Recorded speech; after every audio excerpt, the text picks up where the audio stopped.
بسم اللہ الرحمن الرحیم۔ السلام علیکم۔ میں فرزانہ خان سوشیولوجی ADP کے لیکچر میکس ویبر کے ساتھ، آپ جیسا کہ جانتے ہیں کہ میکس ویبر کے ہم 2-3 لیکچر پہلے لے چکے ہیں، اور اس کا نظریہ ہم نے اتھارٹی کا جو نظریہ تھا یا اختیار کا جو نظریہ تھا وہ ہم نے ڈیٹیل میں کر لیا۔ اب جو ہے وہ ہم میکس ویبر کا نیکسٹ نظریہ جو ہے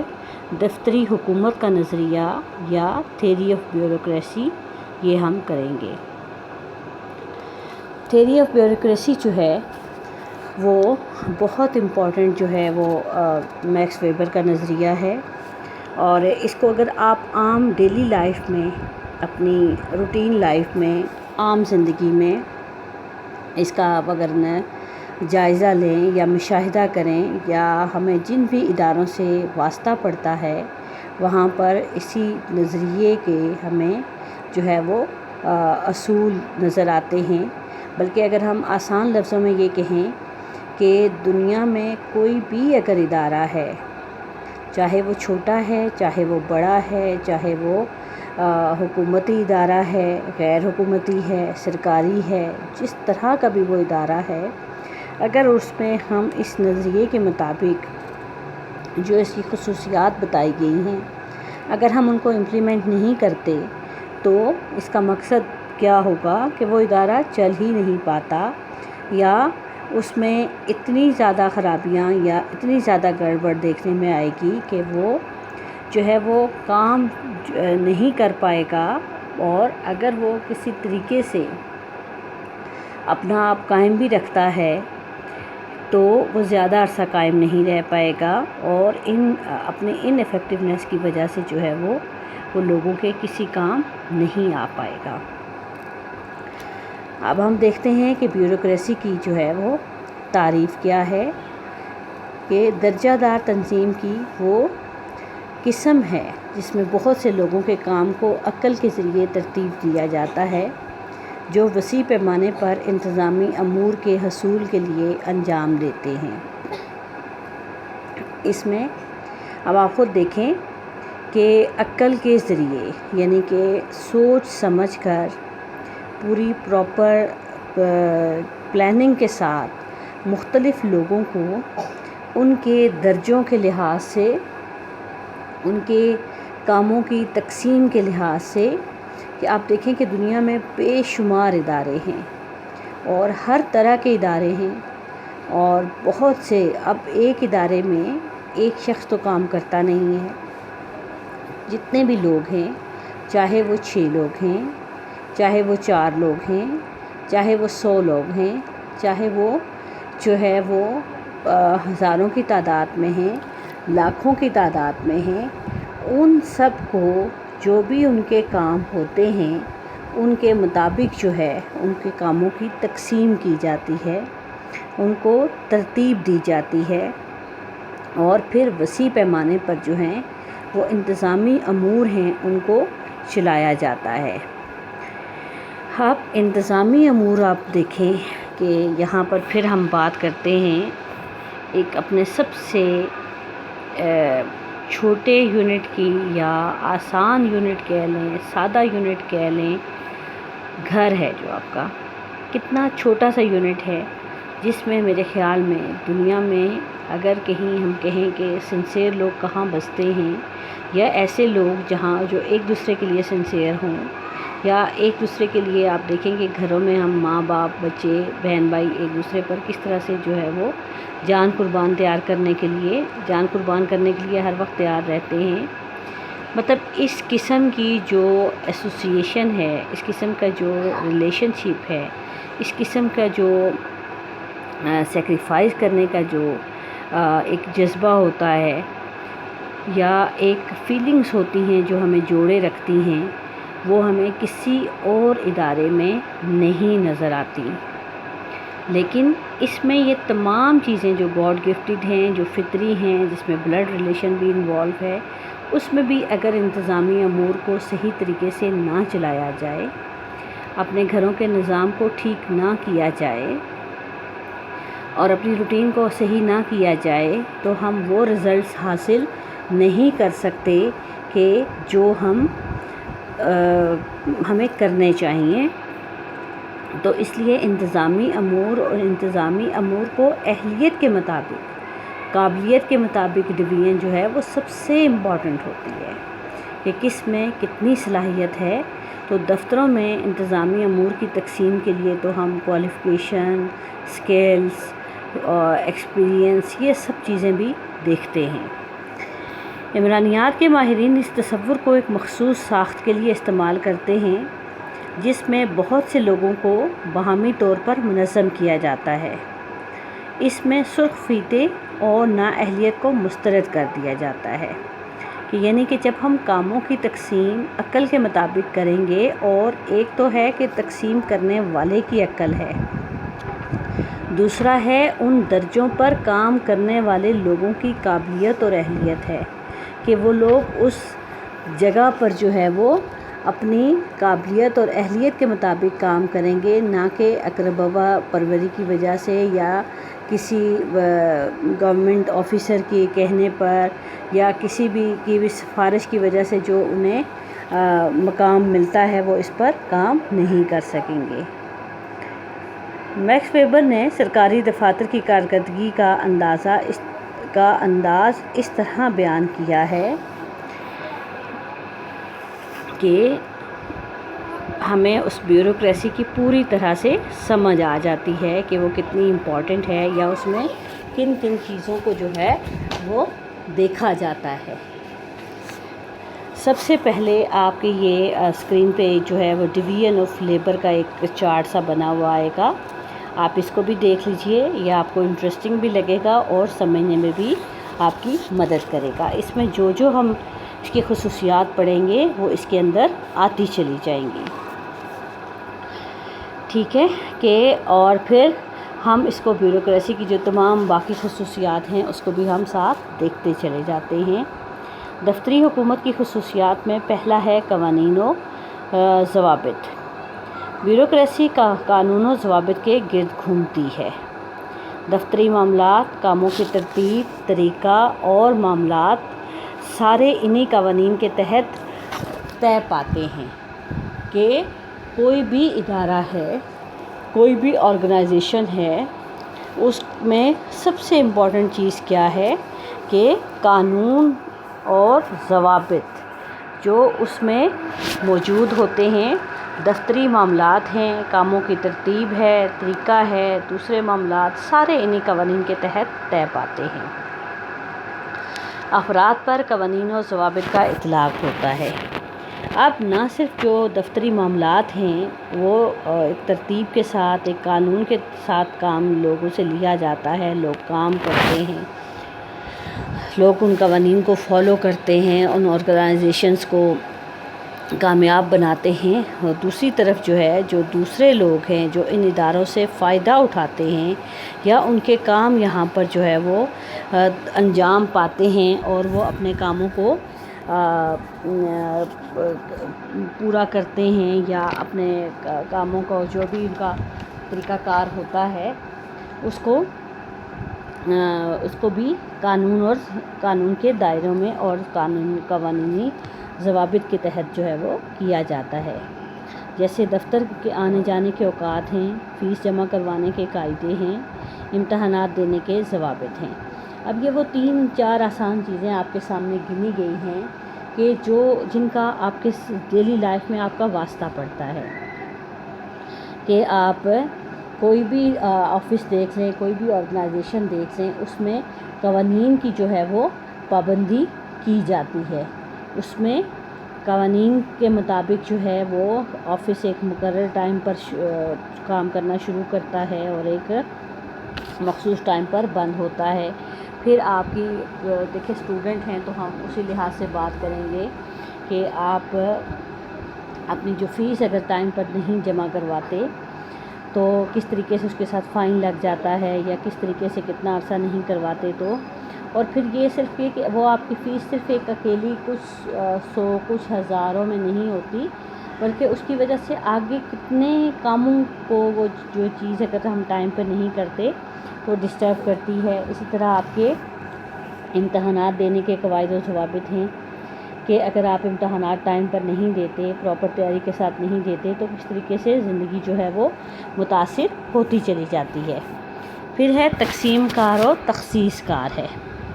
کاموں کی مرحلہ وار درجہ وار تقسیم ہوتی ہے۔ تمام افراد کے ذمے مختلف نوعیت کی ذمہ داریاں ہوتی ہیں۔ اب یہ نہیں ہوتا کہ کسی بھی جگہ پر جو ہے وہ کام کسی ایک فرد کے ذمے لگا دیے جائیں یا ایک ہی طرح کی جو ذمہ داریاں ہوں گی، بلکہ جب آفس ہے، آرگنائزیشن ہے، کوئی بھی ادارہ ہے، تو اس میں مختلف نوعیت کے کام ہوں گے، مختلف طرح کی ذمہ داریاں ہوں گی، اور جب ذمہ داریاں مختلف ہوں گی تو ہمیں اس کے لیے جو اہلیت چاہیے یا جو کوالیفیکیشن چاہیے وہ بھی ہمیں ڈفرینٹ چاہیے ہوگی۔ اب ایسا بھی نہیں ہو سکتا کہ تمام کام جو ہے وہ ایک فرد کے یا کچھ لوگوں کے ذمے لگا دیے جائیں اور باقی لوگ کچھ نہ کریں۔ تمام لوگ اس نظام کا حصہ ہوتے ہیں، ہر ایک کا اپنا اپنا کردار ہوتا ہے، اس کی کوئی نہ کوئی ذمہ داری ہوتی ہے۔ جیسے ہم پھر اپنی آسان ترین مثال لیں گے جو ہم ڈیلی آبزرو آپ لوگ کرتے ہیں، جیسے کالج ہے۔ کالج میں دیکھیں کہ پرنسپل ہیں، ٹھیک ہے، اور پھر کالج کے جو پڑھانے والے اساتذہ ہیں، پروفیسرز ہیں، کلرک ہیں، چپڑاسی ہیں، چوکیدار ہیں، یہ ان سب کی اپنی اپنی ذمہ داریاں ہیں اور اپنے اپنے کام ہیں، مختلف نوعیت کے کام ہیں۔ اگر یہ اپنے کاموں کو صحیح طریقے سے نہیں ادا کرتے کسی بھی لیول پر، تو بہت جو ہے وہ مشکلات ہوتی ہیں، بہت پرابلمس آنا شروع ہو جاتی ہیں، اور پھر اس طرح سے ادارے چل نہیں پاتے۔ آگے ہے تحریری قوانین۔ تمام قوانین و ضوابط، معمولات وغیرہ جو ہے وہ تحریری ہوتے ہیں، زبانی کلامی نہیں ہوتے، کہ تمام جو چیزیں ہیں، تمام جو قوانین ہیں وہ لکھے ہوئے ہوتے ہیں، ریٹن فارم میں ہوتے ہیں، وہ ان ریٹن فارم میں نہیں ہوتے۔ اگر وہ اس طرح سے ہوں تو پھر ہر کوئی جو ہے وہ اپنی ذمہ داریوں کو چھوڑنے اور اپنے لیے آسانیاں پیدا کرنے کی کوشش کرے گا، تو اس طرح سے بھی یہ معاملات یا جو امور ہیں، جو عوامی امور ہیں، ان کو چلانا مشکل ہو جاتا ہے۔ پھر آگے ہے درجہ وار تقسیم۔ کوئی بھی ادارہ ہے، کوئی بھی آرگنائزیشن ہے، اس میں افراد کی درجہ دار یا درجہ وار تقسیم ہوتی ہے۔ یہ نہیں ہوتا کہ تمام کے تمام افراد ایک ہی درجے پر فائز ہوں اور کام سر انجام دیں، یعنی ادارہ بنتا ہی مختلف لوگوں کی کوآپریشن سے ہے، مختلف کاموں کی نوعیت سے ہے۔ ایسا نہیں ہو سکتا کہ سب کے کام ایک جیسے ہوں اور سب ایک طرح کی ذمہ داریاں ادا کر رہی ہوں۔ اب کالج میں دیکھیں، جس طرح سے ہم نے پہلے مثال دی کہ کتنے لوگ جو ہیں وہ کالج کے اندر، چاہے کالج چھوٹا ہو بڑا ہو، اس میں عہدوں کی، اس میں جو کاموں کی وہ تقسیم موجود ہوتی ہے، اور ان کاموں کے لیے یا ان سیٹس کے لیے وہی جو ہے وہ کوالیفیکیشن، وہی اسکلز چاہیے ہوتی ہیں۔ جیسے آپ کے کالج میں پرنسپل ہیں، وائس پرنسپل ہیں، مختلف شعبوں کے سربراہان ہیں، ٹھیک ہے، مختلف جو ڈپارٹمنٹ ہیں ان کے جو سربراہان ہیں، لیکچررز ہیں، لائبریرین ہیں، ٹھیک ہے، لائبریری اٹینڈنٹ ہیں، ہیڈ کلرک ہے، اس کے علاوہ جو ہیں بہت سارے اور کلرک ہیں جو آپ کی کوئی فیس لے رہا ہے، کوئی آپ کے باقی یونیورسٹی سے ریلیٹڈ کام ہیں، کالج سے ریلیٹڈ کام ہیں، ان کو کام کیا جا رہا ہے، چپڑاسی ہیں، چوکیدار ہیں، اور سب سے آخر میں ہم ایک فرد کو جو کہ کسی بھی جگہ پر بہت ضروری ہے، چاہے وہ گھر ہے، ادارہ ہے، سویپر ہے، یعنی صفائی کرنے والا یا صفائی کا انتظام کرنے والا کوئی بھی شخص ہے، کہ کسی بھی ادارے میں جہاں پر اور بہت کام ضروری ہیں تو صفائی شاید ان میں سب سے زیادہ ضروری ہے، کہ ایسا ماحول میسر ہو، ایسی جگہ میسر ہو جہاں پر صاف ستھرے انداز میں بیٹھ کر کام کیا جا سکے۔ اب یہ تمام لوگ مل کر ایک کالج کے نظام کو چلاتے ہیں، ان کے درجات اور ذمہ داریاں ایک دوسرے سے مختلف ہوتی ہیں، اور سب اپنی اپنی ذمہ داریاں ادا کرتے ہیں۔ اگلا پوائنٹ ہے آپ کا واضح کردار۔ بیوروکریسی میں افراد کے کردار واضح ہوتے ہیں، جیسے ہم نے پہلے بات کی، تحریری ہوتے ہیں۔ یہ نہیں ہوتا کہ افراد کو یہ معلوم ہی نہ ہو کہ اس کے فرائض کیا ہیں، اس نے کیا کرنا ہے، اس سے وہ بخوبی واقف ہوتے ہیں، بلکہ صرف وہ افراد ملازم رکھے جاتے ہیں جو ان کاموں کو سر انجام دینے کے اہل ہوتے ہیں۔ یعنی کہ ہر چیز بالکل کلیئر ہوتی ہے، ہر چیز واضح ہوتی ہے، اس میں کسی بھی قسم کی جو ہے وہ نہ کام کرنے والے کو اور نہ جن کو کام دیا جاتا ہے کسی بھی قسم کی کوئی کنفیوژن آتی ہے۔ اگلا ہے تحریری نظام۔ جدید دفتر کا نظام تحریری دستاویزات پر منحصر ہوتا ہے، جنہیں فائل کہا جاتا ہے۔ اب آپ کو بھی پتہ ہے کہ فائل کے اندر ڈاکیومنٹس رکھے جائیں گے اور ان کو محفوظ کیا جاتا ہے، اور فائلیں اصل شکل میں دفتروں میں موجود رہتی ہیں۔ جس ادارے میں یہ فائلیں رکھی جاتی ہیں اسے بیورو یا دفتر کہتے ہیں، مگر اب ان فائلوں کی جگہ کمپیوٹر نے لے لی ہے کہ بہت سارا ڈیٹا جو ہے وہ کمپیوٹر میں محفوظ ہوتا ہے۔ لیکن آپ ابھی بھی اگر آپ دیکھیں تو ابھی بھی فائلوں کا جو اپنی اہمیت ہے، یا جو ڈاکیومنٹس کی اپنی اہمیت ہے ہارڈ کاپی کی، وہ ختم نہیں ہوتی، بلکہ وہ موجود رہتی ہے۔ پھر نیکسٹ آپ کا ہے غیر شخصی۔ اس نظام میں غیر شخصی ہونے کا عنصر پایا جاتا ہے، یعنی افسران مجاز ذاتی طور پر ان افراد کو نہیں جانتے جن کے مسائل دفتر میں نپٹ رہے ہوتے ہیں، جس سے اقربا پروری کا عنصر کم ہو جاتا ہے۔ اب اقربا پروری کیا چیز ہے یہ بھی آپ لوگوں کو پتہ ہونا چاہیے، کہ اپنے خاندان، برادری، اپنے جاننے والوں کو، جو آسان لفظوں میں تو ہوتا ہے نا کنبہ قبیلہ، اور اپنے دوست احباب، تو یعنی کہ اپنے لوگوں کو جو ریفرنس دینے کا یا ان کے کاموں کو کرنے کا جو ایک زمانے میں بہت رواج تھا، تو وہ نہیں پایا جاتا۔ اب آپ کسی بھی ادارے میں چلے جائیں تو آپ کو نہیں پتہ ہوتا کہ ادارے میں بیٹھا ہوا شخص کون ہے، کہاں سے آیا ہے، کہاں رہتا ہے، بلکہ کام کروانے والے کا تعلق صرف اتنا ہی ہوتا ہے کہ کسی آفس میں گیا اور اس نے اپنا کام کروا لیا، اور وہاں پہ بیٹھے ہوئے لوگوں نے اتنا ہی کام کرنا ہے جتنا ان کے سامنے ریٹن فارم میں آتا ہے۔ ترقی کے مواقع، اب افراد کی جو کاموں کی ترتیب ہے وہ درجہ وار ہوتی ہے، ترتیب وار ہوتی ہے، تو ترقی کے مواقع بھی موجود رہتے ہیں، اور اس سے کیا ہوتا ہے کہ ان افراد میں محنت کرنے کا جو جذبہ ہے وہ موجود رہتا ہے، وہ اپنے فرائض بخوبی سر انجام دیتے ہیں۔ جیسے کسی بھی آرگنائزیشن میں جو ہے وہ ترقی کے مواقع موجود رہتے ہیں، ہر شخص جو ہے وہ اپنی کوالیفیکیشن کو بڑھاتا ہے، اپنی جو ہے وہ ایکسپیرینس کو بڑھاتا ہے، اور وہ مقررہ جو چیزیں جو ترقی کے لیے چاہیے ہوتی ہیں ان کو وہ پورا کرتا ہے، اور اس کو یہ پتہ ہوتا ہے کہ اگر یہ سارے کام میں کر لوں گا تو اس سے نیکسٹ جو ہے وہ گریڈ جو ہے یا جو عہدہ ہے وہ مجھے مل جائے گا، تو اس کے ساتھ ہی جو اس کی مراعات ہیں، اس کی جو سہولیات جو دی جاتی ہیں وہ بھی اسے مل جاتی ہیں۔ اچھا، مختلف شعبے ہوتے ہیں کہ بیوروکریسی میں بڑے دفاتر میں کام کی نوعیت کے مطابق مختلف شعبے جو ہے مخصوص کر دیے جاتے ہیں، جہاں متعلقہ نوعیت کے کام نپٹائے جاتے ہیں۔ رش سے بچنے کے لیے، بدنظمی سے بچنے کے لیے، افراتفری سے بچنے کے لیے، کاموں میں ڈیلے سے بچنے کے لیے، تاخیر کے قیمتی وقت سب سے قیمتی چیز ہے کہ جس کا ان ٹائم ہونا بہت ضروری ہوتا ہے کاموں کا، اس لیے مختلف جو بڑے ادارے ہوتے ہیں وہاں پر کاموں کی جو علیحدہ جو ہے وہ تقسیم کر دی جاتی ہے۔ جیسے آپ کے اس میں لکھا ہوا ہے معلومات کا سیکشن ہے، پلاننگ کا سیکشن ہے، اکاؤنٹس ہیں، انکوائری وغیرہ جیسے سیکشن موجود ہوتے ہیں۔ پھر ہم کالج کی مثال کے ساتھ پڑھ رہے تھے،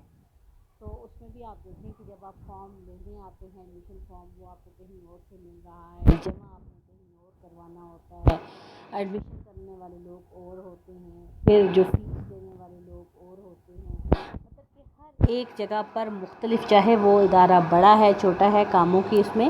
ڈویژن کر دی جاتی ہے، اس میں تقسیم کر دی جاتی ہے تاکہ کام کروانے والے لوگوں کا بھی ٹائم ضائع نہ ہو اور کام جو کر رہے ہیں ان کو بھی کام کرنے میں آسانی ہو، تیزی سے جو ہے وہ کام اپنے ہوتے چلے جائیں۔ اب ویبر کے جو بیوروکریسی کے نظریے پر مختلف ماہرین عمرانیات نے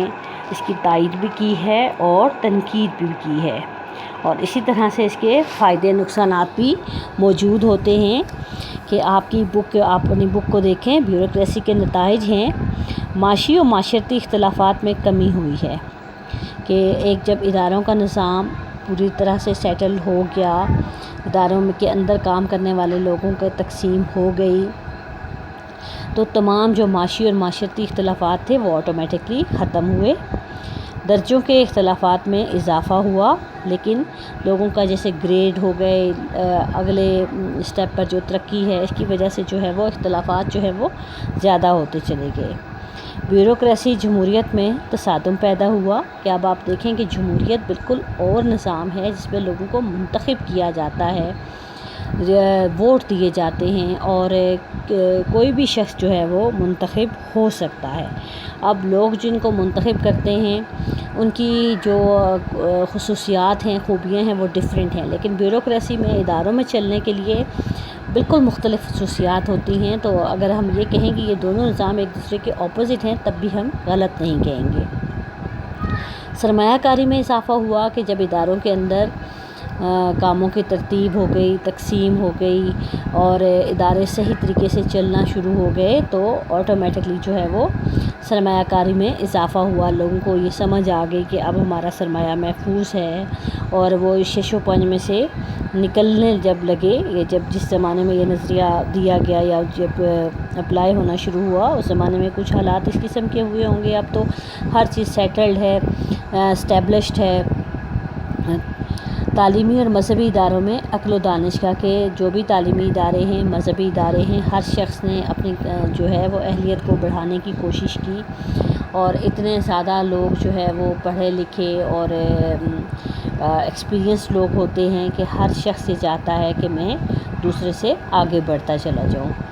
اقدار کے نظام میں عقل و دانش کا اضافہ ہوا کہ جو ہماری سوشل ویلیوز ہیں، ہمارے جو نارمز ہیں، اس میں بھی ہم اپنی عقلوں کے مطابق جو ہے وہ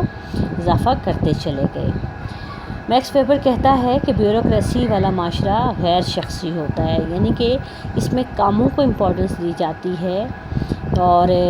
جو کارکردگی ہے اس کو دیکھا جاتا ہے، اس میں سماجی تنظیم پائی جاتی ہے، سماجی ضبط ہوتا ہے، اور صنعت و حرفت کی ترقی کے ساتھ ساتھ لوگوں کی معاشی ضروریات پوری ہوتی ہیں کہ جب معاشرے میں بڑی تعداد میں ادارے کام کر رہے ہیں اور بہت اچھے طریقے سے کر رہے ہیں، لوگ بھی سیٹسفائیڈ ہیں کہ اہلیت کے مطابق جو ہے ہمیں کام مل بھی جاتا ہے، ترقیاں مل جاتی ہیں، تو اس طریقے سے پھر لوگ اپنی کارکردگی کو بڑھانا چاہتے ہیں، اور جہاں پر صنعتیں ترقی کریں گی، ٹیکنالوجی آگے بڑھے گی، وہاں پر لوگوں کی ضروریات بھی آگے بڑھتی چلی جائے گی۔ اسی کے ساتھ آج کا ہمارا لیکچر ختم ہوتا ہے۔ آپ اس کو بہت اچھے طریقے سے یاد کیجئے اور اپنے جو ہے وہ صحیح طریقے سے اس کو سنیں اور اس کو سمجھنے کی کوشش کریں۔ اسی کے ساتھ اللہ حافظ۔